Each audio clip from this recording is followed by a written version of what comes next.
अग्रवाल, कक्षा 10 अ की छात्रा।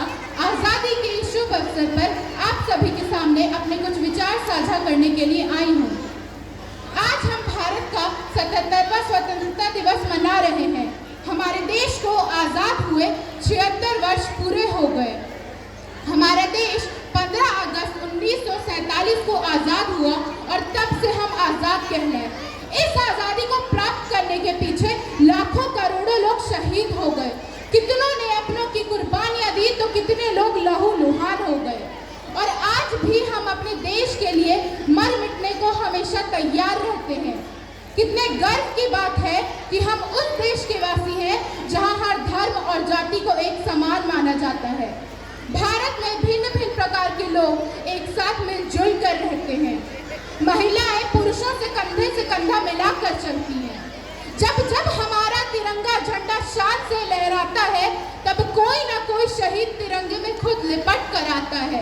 हृदय तो उस दिन फट गया जिस दिन एक बूढ़ी माँ अपने बेटे के टुकड़ों को देखकर बोली कि साहब आप तो भर्ती में आधा इंच भी कम नहीं लेते, कि साहब आप तो भर्ती में आधा इंच भी कम नहीं लेते, मैं आधा शरीर कैसे ले लूं?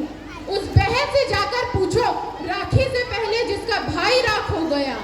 उस विधवा से सुनो, वो कहती है कि प्यार भरपूर गया, मांग का सिंदूर गया, नन्हे नौनिहालों की खुशियां चली गई, बिटिया के हाथ से गुड़िया चली गई और आपके लिए एक आदमी मरा है साहब, मेरे घर की तो रोटियां ही चली गई, मेरे घर की तो रोटियां ही चली गई। मैं उस देश में रहती हूँ जहाँ हर फौजी का सिर्फ एक ही कर्तव्य होता है, अपने भारत माता की रक्षा करना। हर फौजी फौज में यह प्रण लेकर भर्ती होता है कि या तो तिरंगा लहरा कर आएंगे या तिरंगे में खुद लिपट कर आएंगे। हम दुश्मनों से कहते हैं कि हमें झुकना नहीं आता, हम दुश्मनों से कहते हैं कि हमें झुकना नहीं आता, तुम्हारी गोलियां कम है, हमारी छातियां ज्यादा। फिरंगियों से तो हम 1947 में आज़ाद हो गए थे, पर अभी भी हमारा देश पूरे तरीके से आज़ाद नहीं हुआ है। मेरे नज़रिए में हमारा देश पूरे तरीके से उस दिन आज़ाद होगा जिस दिन एक औरत दिन हो या रात बिना डरे चलेगी, जिस दिन हर घर में हर नागरिक सुकून से रहेंगे, जिस दिन भारत का हर नागरिक अपनी पुरानी सोच को पीछे छोड़कर नए सिरे से सोचेगा। आज़ादी का मतलब वही समझ सकता है जो कभी गुलाम रहा हो। ये हमारा सौभाग्य है कि हम स्वतंत्र भारत में पैदा हुए। प्राचीन, मध्यकालीन और वर्तमान भारत के कुछ उदाहरणों से स्पष्ट करना चाहूंगी कि जब हम फिरंगियों के फेरों में फंस गए थे तब रंग दे बसंती चोला की एक आवाज लोगों के खून में जुनून ला देती थी। वंदे मातरम के नारे लोगों के खून में तूफान ला देते थे।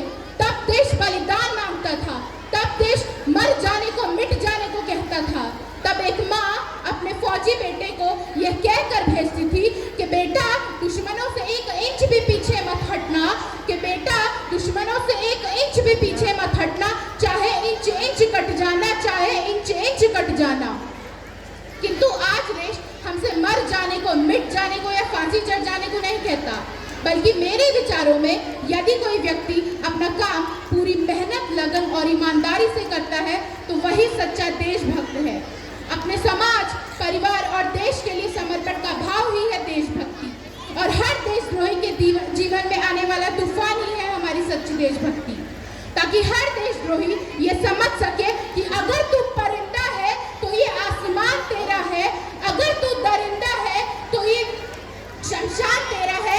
भाईचारे से रहना है तो रह, भाईचारे से रहना है तो रह इस जमीन पर, वरना ये कब्र भी तेरी है और ये कब्रिस्तान तेरा है।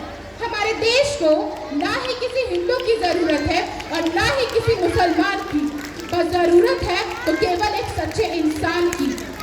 मेरे विचारों में हमारा राष्ट्र निर्माण तब संभव होगा जब महिलाओं की पूजा नहीं, इज्जत की जाएगी। राष्ट्र निर्माण तब संभव होगा जब स्वच्छता अभियान में केवल सरकार नहीं, सड़क पर चलने वाला हर नागरिक उसमें हाथ बटाएगा।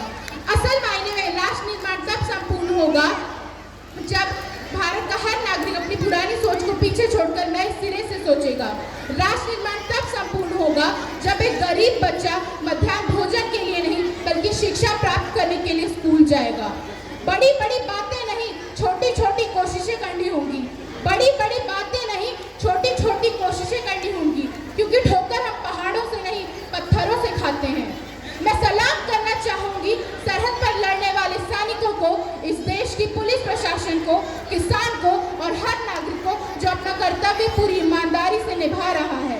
जिनके बिना राष्ट्र निर्माण की कल्पना करना भी असंभव है। और आज इस मंच पर पूरी जिम्मेदारी के साथ मैं भारत की बेटी ये कहती हूँ कि जब तक मैं, आप और हम सब मिलकर प्रयास नहीं करेंगे, हमारा देश आगे नहीं बढ़ेगा। हमारे देश की जिम्मेदारी नहीं है हमें आगे बढ़ाना, यह हमारी जिम्मेदारी है कि हम अपने देश को आगे बढ़ाएं। बस अंत में मैं इतना ही कहना चाहूंगी कि मेरा भारत महान था, महान है और महान रहेगा। होगा दिलों में हौसला बुलंद तो एक दिन सारा जहां जय हिंद कहेगा, क्योंकि सारे जहां से अच्छा हिंदुस्तान हमारा, सारे जहां से अच्छा हिंदुस्तान हमारा, हम बुलबुलें हैं इसके, ये गुलस्ता हमारा।